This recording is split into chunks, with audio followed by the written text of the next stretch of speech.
Remote, beautiful, mysterious, unique. Islands are worlds of their own.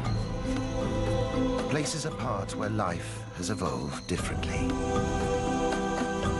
But in our modern interconnected world, islands are also part of a global community that is changing, for better or worse.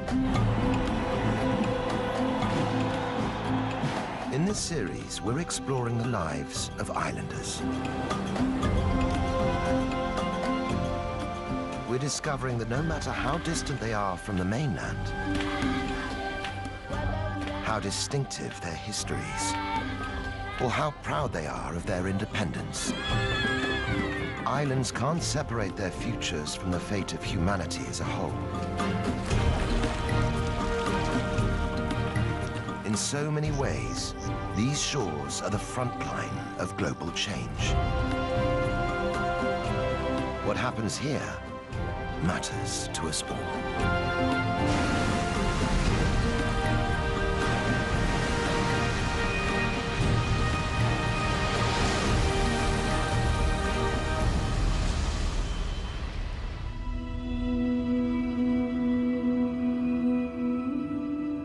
Just south of the equator, off the East African coast, is the archipelago of Zanzibar. It's a group of coral atolls and small islands, dominated by two large ones, Unguja and Pemba.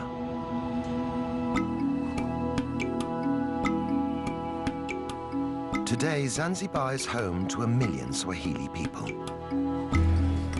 Islam is the dominant religion.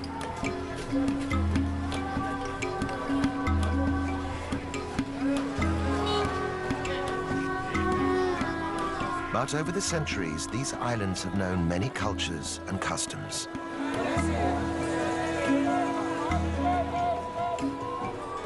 For 1,000 years, Zanzibar was a trading post. But the island's riches meant that many outsiders sought to control them.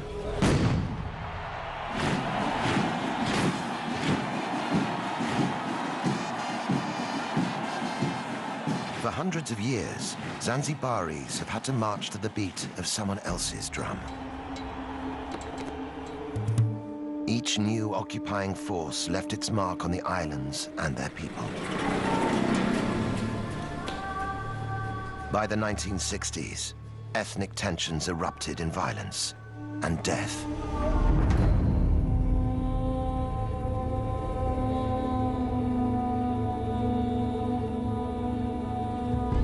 The aftermath, extreme poverty and ill health. For some, a rise in tourism seems to promise a way back to wealth. In reality, most of the tourist dollars stay within the gates of luxury, all-inclusive enclaves.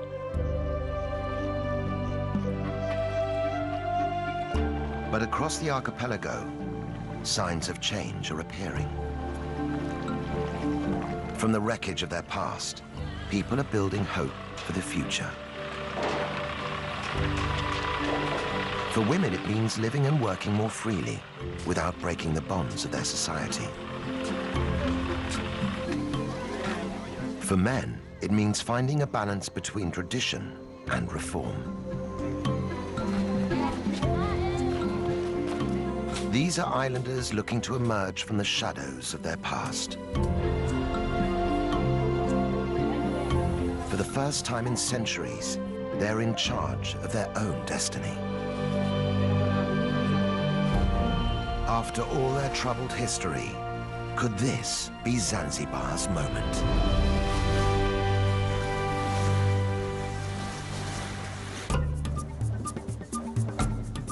Zanzibar City in western Unguja is the archipelago's capital. It's home to 200,000 people. Their modern lives play out against a backdrop colored by rich layers of history. New trade sits alongside the old crafts.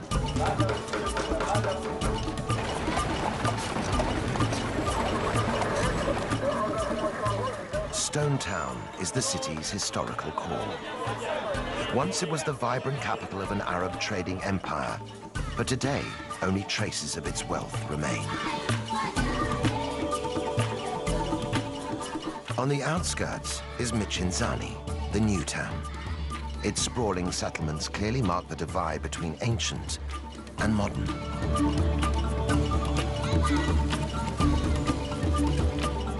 One resident who represents Zanzibar city's past and present is B. Kadude. In traditional Islamic Zanzibar, B has been an icon for many, always walking her own path, never quite living by the rules.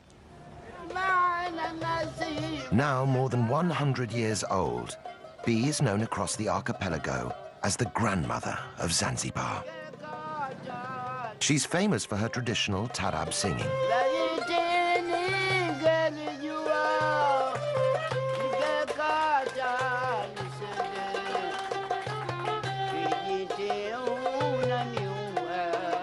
Despite her age, B still performs regularly.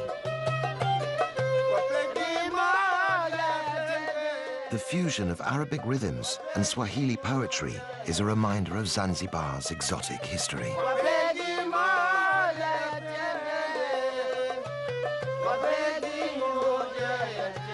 But today's bold performance is quite different from the way B started out. In those days, cultural sensitivities meant women could be heard, but not seen. In the past, or a long time ago, you would do this. You would cover your face. Now we don't do this. We want all the audience to see us and look at us.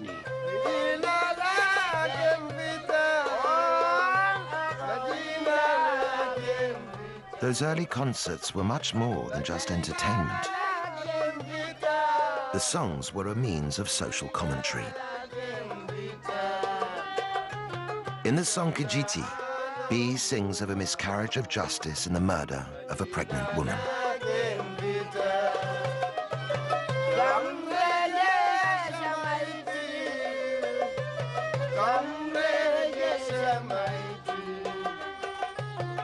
B was one of a group of women who used tarab songs to raise awareness of injustice and social issues.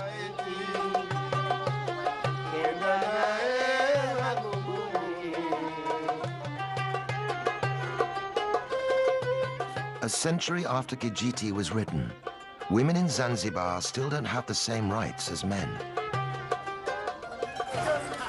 They're expected to obey their husbands and fathers. In public, they're supposed to cover up and behave discreetly. But on special occasions and behind closed doors, everything changes. Led by B, the group are preparing for an intense, women-only rite of passage.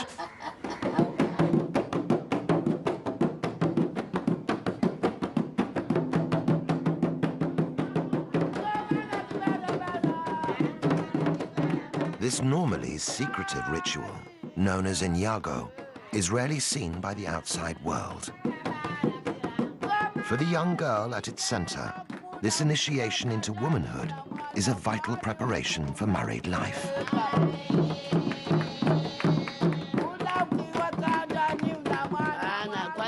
First, we scrub her and teach her how to behave, how to make her husband's bed, how to treat him well and bathe him.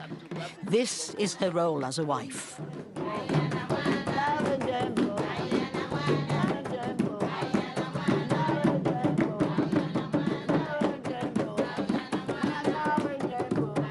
The women use the rhythm of B's drum to teach the bride how to pleasure her husband.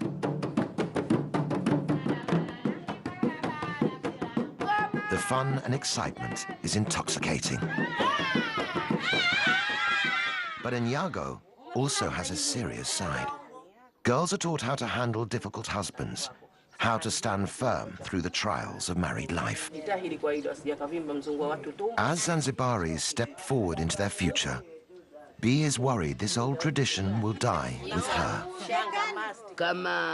When I am gone from this world, it will go, if no one is around to continue it.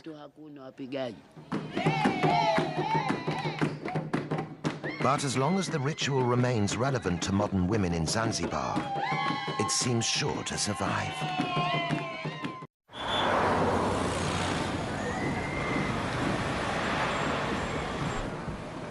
Today is January the 12th.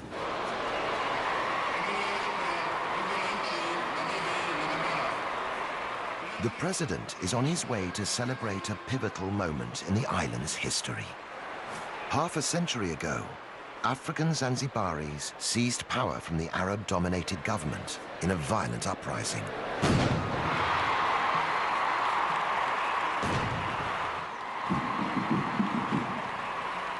For thousands of spectators, this is a chance to see their armed forces in full display.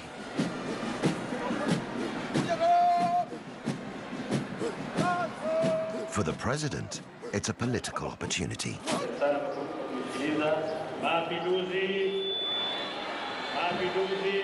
But the route to these Revolution Day festivities began over 300 years ago.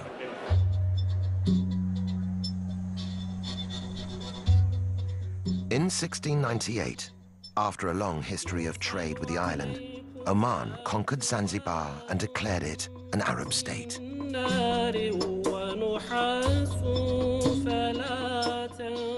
Under Omani rule, the archipelago grew into a powerful commercial hub.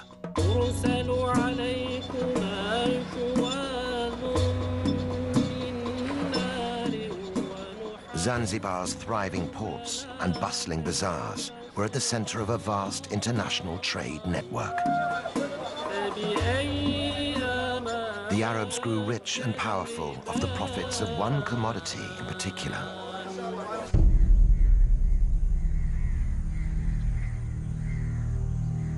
slaves.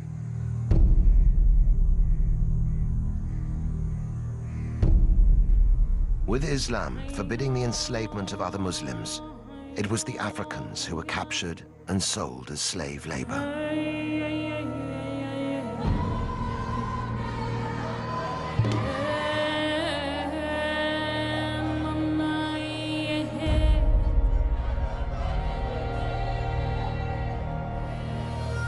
Kept for long days in hot, cramped holding cells, many died before ever reaching their destination. Around the world, the clamor for abolition grew, but the island slave trade continued to flourish throughout the 1800s. At its height, 15,000 slaves a year were imported into Zanzibar.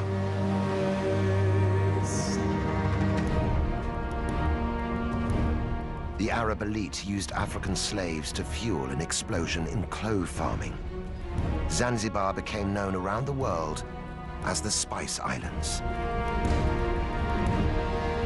Even after the trade was legally abolished in 1873, slavery continued on the islands for another generation.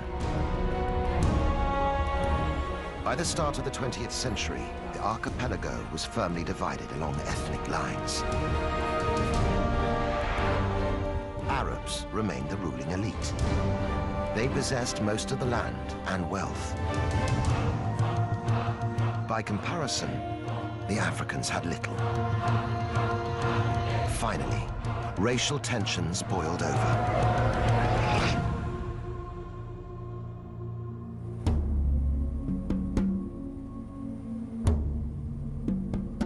On the 12th of January 1964, the African population turned against the Arabs in the government.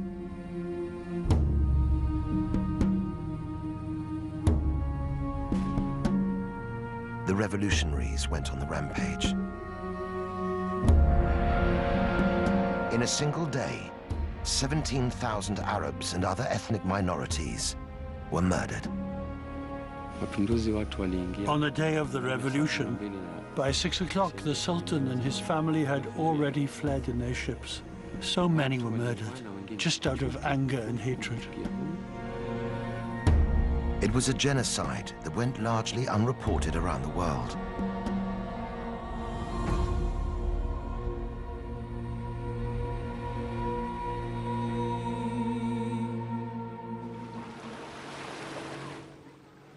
After the horror, many of the surviving Arabs fled the island.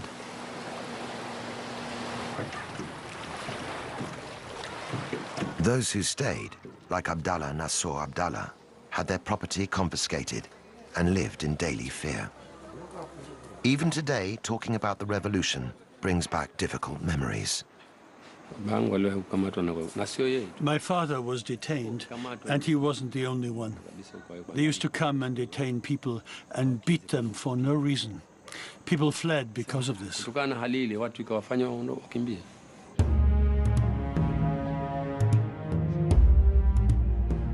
Isolated and without its traditional leadership, Zanzibar sought stability by uniting with Tanganyika on the African mainland to become the Republic of Tanzania.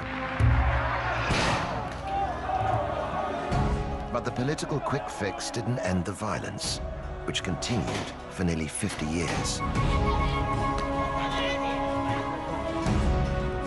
Finally, in 2010, the two main parties agreed to put an end to the fighting. They formed a coalition government, and months later, the islands experienced their first peaceful elections. For many, the political change marks the start of a new chapter in Zanzibar's future. But on the archipelago's second largest island of Pemba, the landscape itself is a reminder of how difficult it is simply to wipe the slate clean.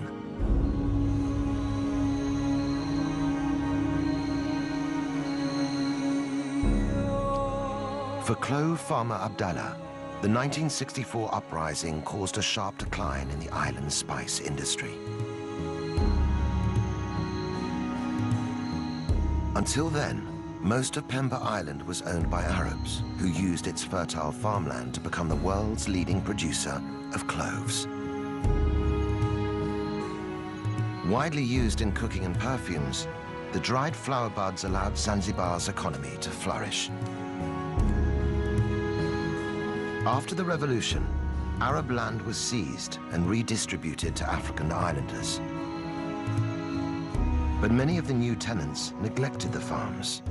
Thousands of Pemba's clove trees withered and died.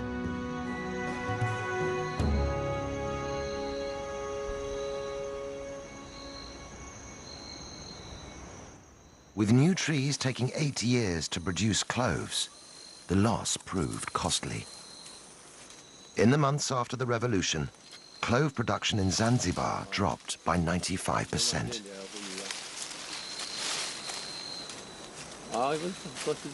Today, Abdallah is struggling to make a decent living from his trees.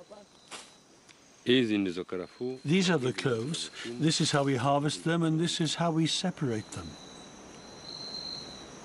But even a good harvest doesn't guarantee good profits. We are forced to sell our cloves to the government. We don't have any other choice. We can't sell to outsiders.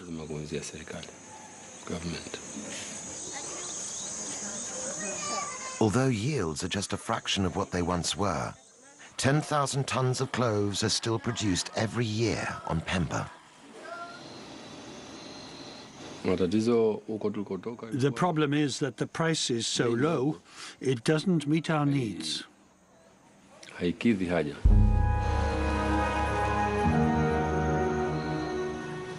The Zanzibar State Trading Corporation pays the clove producers less than half the market rate. The low price makes it a real struggle for Abdallah to make ends meet for his family. For other, less scrupulous farmers, it means turning to the black market. I've never smuggled myself, so I don't know the price. But other people are smuggling cloves to Kenya across the ocean.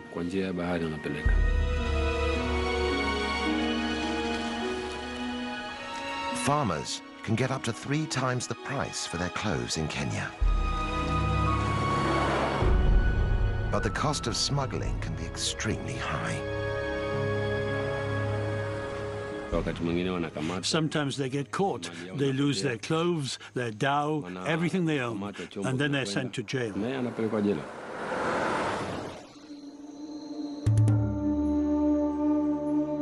Once key to Zanzibar's wealth, now the clove industry is struggling to survive. All the same, for farmers like Abdallah, the new politics offer the prospect of a brighter future. It seems like a new beginning here. The coalition government are trying to build a new Zanzibar. So not just for me, but for many people, things will get better, God willing.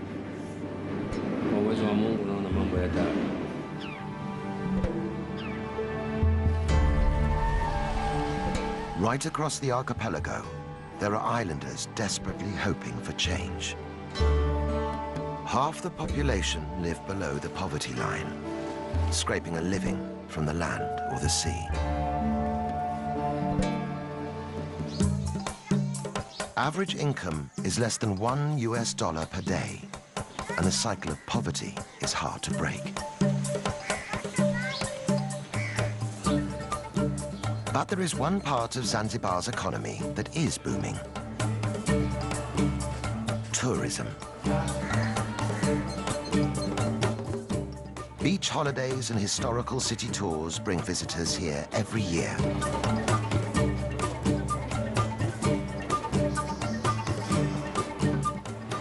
The rapid growth of tourism is bringing new jobs and opportunities.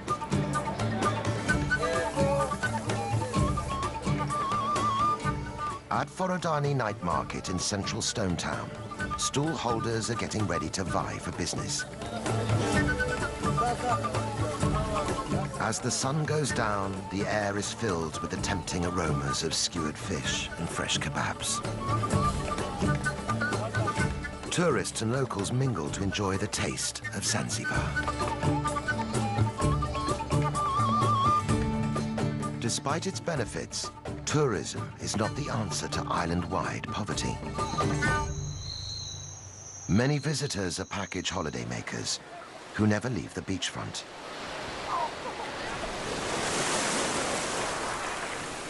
Very little of the money spent inside the big resorts ever reaches local Zanzibaris.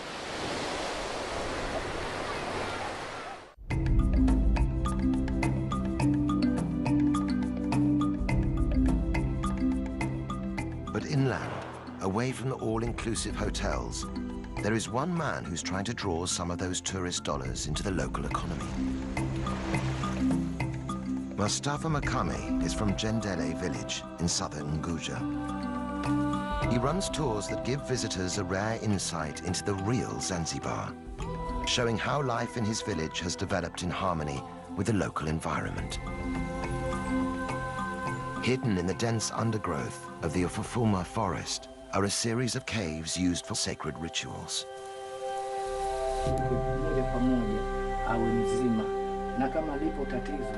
Mustafa thinks they could be the key to attracting visitors. Tourists can have the chance to meet the witch doctor and see how he works.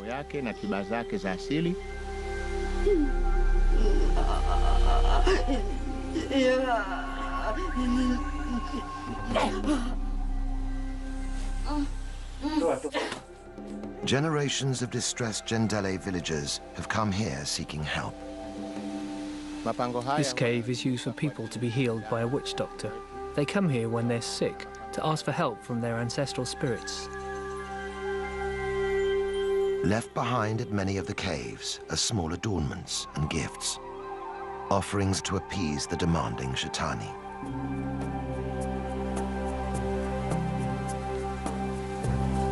And the ancestral spirits aren't the only residents of the forest.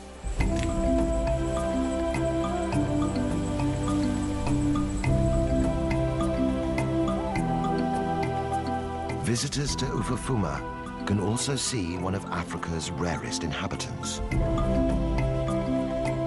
Kirk Lux red colobus monkeys are an endangered species, only to be found here in Zanzibar. The monkeys share the treetops with African golden weaver birds.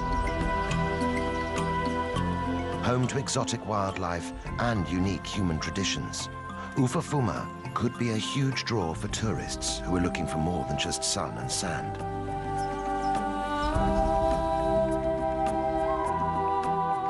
Already, Mustafa's scheme is generating vital income and bringing real improvements to life in his village. We use the money raised from tourism to support our community as much as we can. For example, we've helped provide electricity for Jendele village.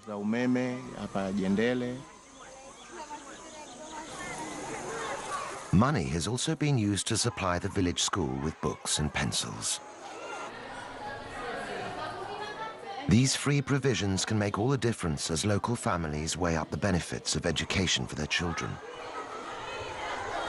But even though the income they bring is valuable, visitor numbers to the forest are still disappointingly small. The truth is that right now, we are only getting maybe 20 to 25 tourists in a whole year. We just don't have the ability to advertise outside of Zanzibar. To really get his tours off the ground, Mustafa needs the support of the major players in Zanzibar's tourism industry. We would like the big hoteliers to send us guests, and in turn our community will become well known in our country. One day, we hope, we'll get many more tourists to come.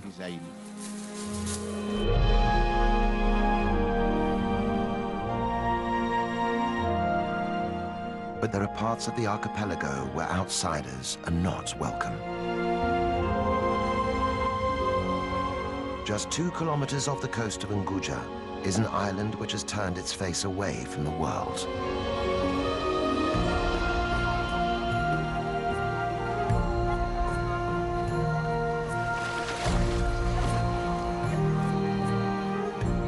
Once, Tumbatu ruled the whole of Zanzibar as its capital.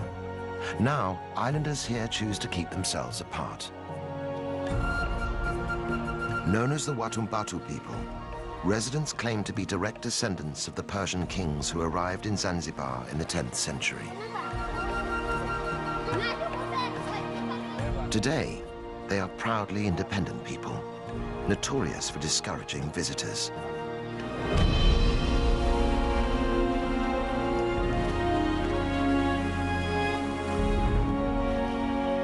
For Suleiman Mohammed Haji, being a native of Tumbatu defines his way of life. Every day, he goes out in his Ngalawa, or Swahili canoe, to fish for a living.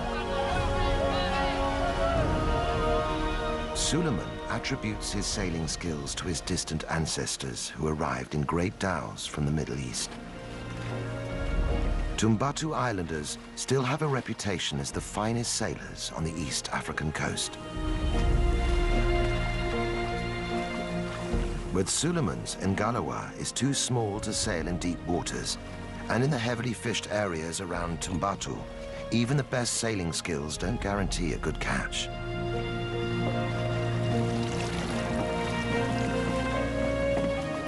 Sometimes Suleiman goes home empty-handed.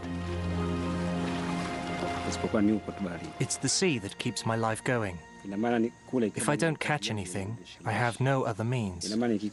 I don't have any other way to make a living. With a large family to support, Suleiman is under daily pressure to provide. I have 3 wives. These days, my first and eldest wife helps on the farmland. My second and third wives are doing the housework. They also look after the young children. And Suleiman's situation isn't unusual. Jongoe is one of the island's 2 villages and home to 4,000 people. Islanders live from hand to mouth. There's no paid employment. Life is tough, but villagers are united by a deep pride in their culture and history. At the heart of their island legacy is faith.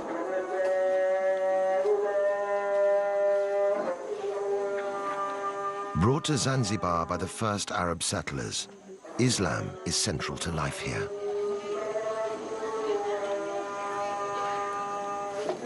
Watumbatu people are devout Muslims. Following Islamic practice, they purify themselves before praying 5 times a day.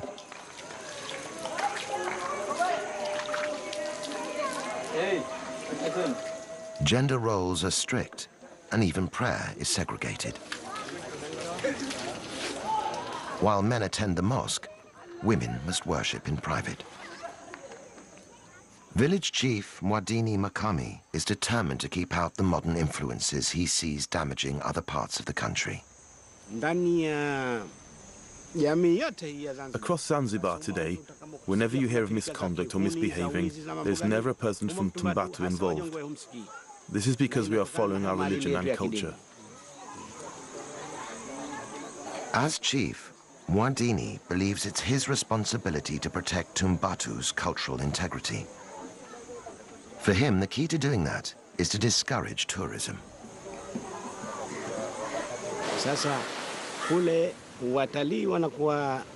The tourists go swimming in the sea, and then they lie on the beach with just their swimming costumes on.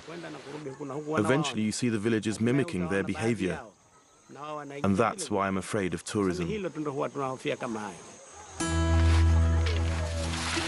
But while the cultural cost of tourism may be high, the price of keeping it out could be even greater.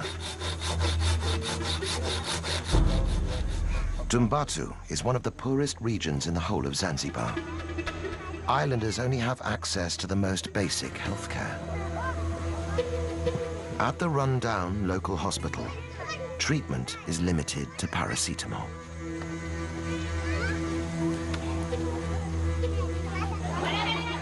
The isolation of Tumbatu is both its strength and its weakness. Soon, islanders will have to decide if the cost of maintaining it is simply too high.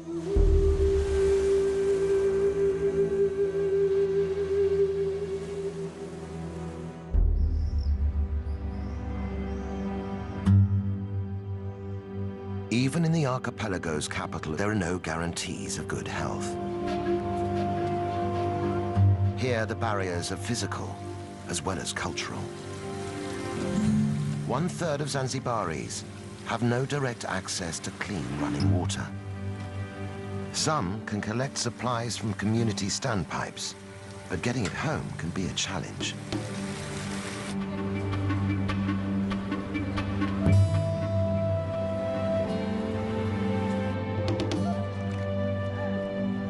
Poor sanitation is another major problem. Waste removal is difficult, with less than 20% of Zanzibar connected to the sewage system. Without basic services, infectious diseases like cholera are a constant threat. The result? Life expectancy in Zanzibar is one of the lowest in the world. Just 48 years. Children are particularly vulnerable. 1 child in 6 will die before they reach their 7th birthday.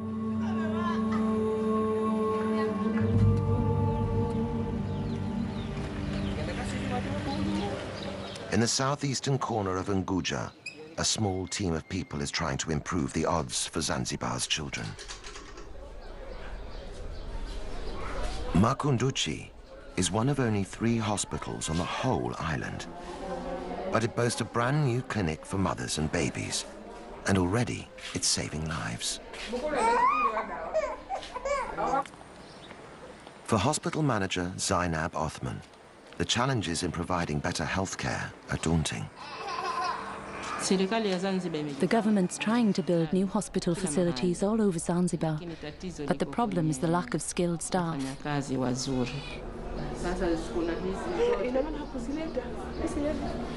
With extra funding from the British-based charity, the Makunduchi Project, hospital facilities here have been recently improved.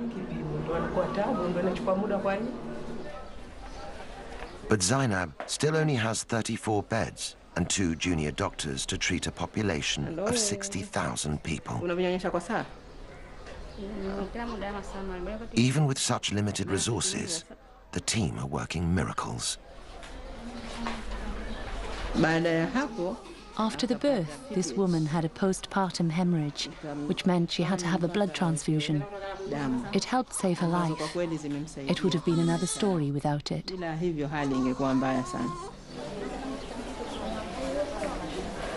As a mother of 3 and a trained midwife, Zainab is passionate about getting modern medical support for pregnant women.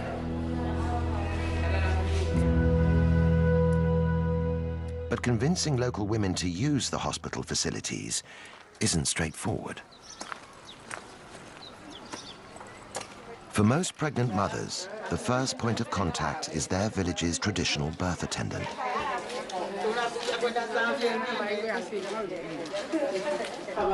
These women are experienced at assisting labor, but they're not formally trained like a midwife. Traditional birth attendants are very important in our communities, and we must work hand in hand with them. We can help improve their skills and their knowledge so they can work more effectively and give safe advice.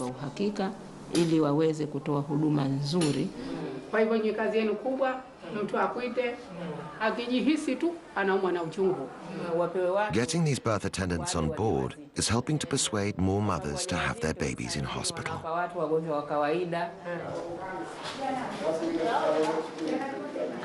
But it's not only the traditional birth attendants that Zainab must work alongside. To win over the whole community, she must also get on board the shehas, the village leaders. As a woman working in a man's world, the task isn't easy. In Zanzibar, a woman's place has traditionally been in the home. Few ever reach senior positions in the workplace. This can make my work pretty difficult sometimes. People ask, why is a woman in a management position? It's just another challenge that I've had to try to overcome. Zainab is a pioneer for women in Zanzibar. Her hard work and persistence has won respect and is helping to challenge the old stereotypes.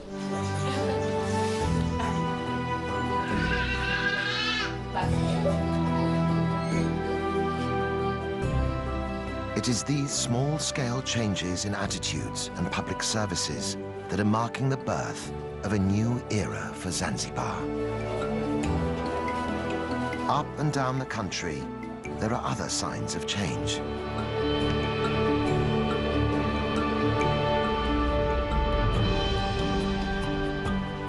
Just a generation ago, a female football team would have been unthinkable.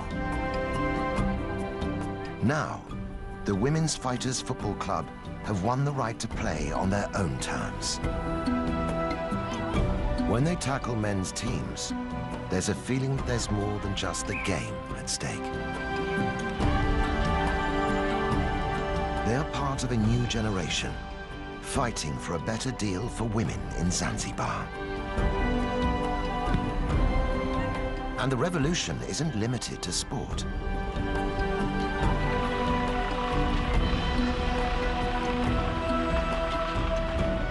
In the streets of Stone Town, female building crews have begun patching up the crumbling houses. In giving the old capital a facelift, they're also building a new image for themselves.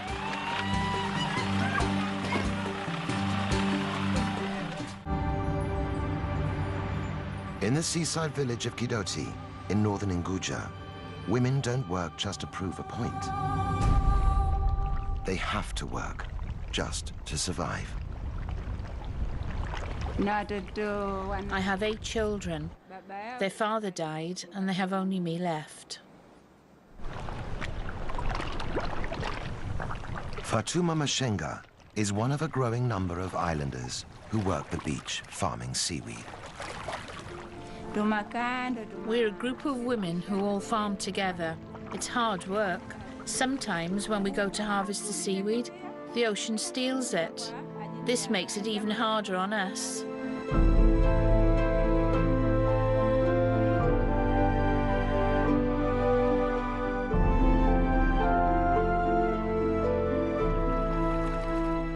Known locally as moani, the seaweed is valued for its gel. It's used in cosmetics, medicines, and even ice cream. But it's not just a question of picking what's there.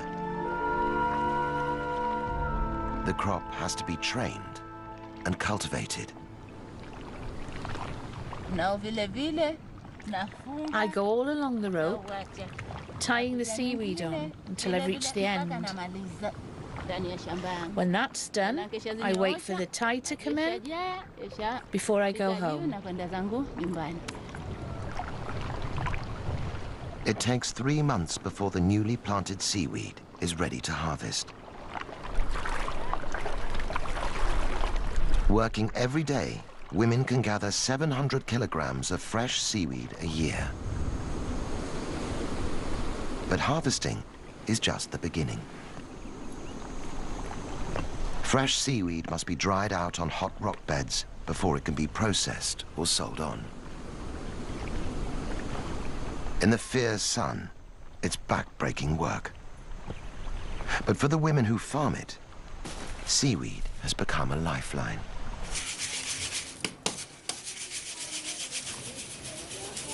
As a widow, Fatouma's income is the only means she has to sustain her family.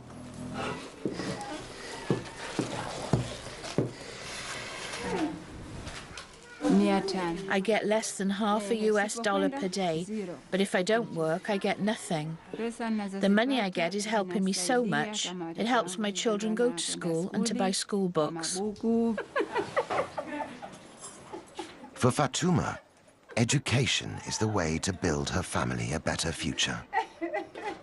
It's a sign of the changing times in Zanzibar that Fatouma sends her sons to school, and her daughters too. I didn't get an education, but I really, really want my children to attend school. I send them there and make sure they go, so that they don't end up with the same problems I have.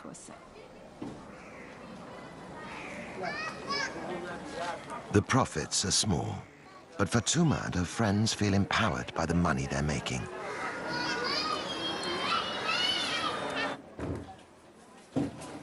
They formed their own small cooperative, branching out into making oils and soaps, high-priced goods which can generate a real living wage.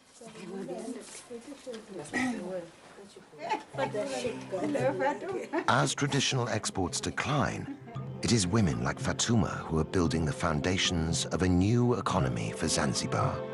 And with it, they're revolutionizing their place in society.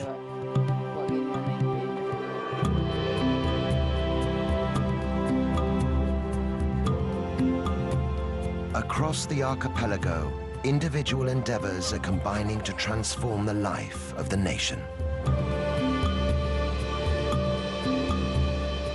They're pushing Zanzibar into a new phase of development, socially and politically. Life here has always been vibrant and colorful.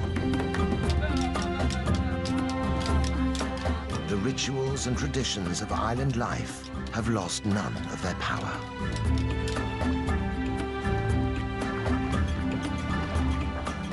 And now, there is a brighter future to imagine and reach for.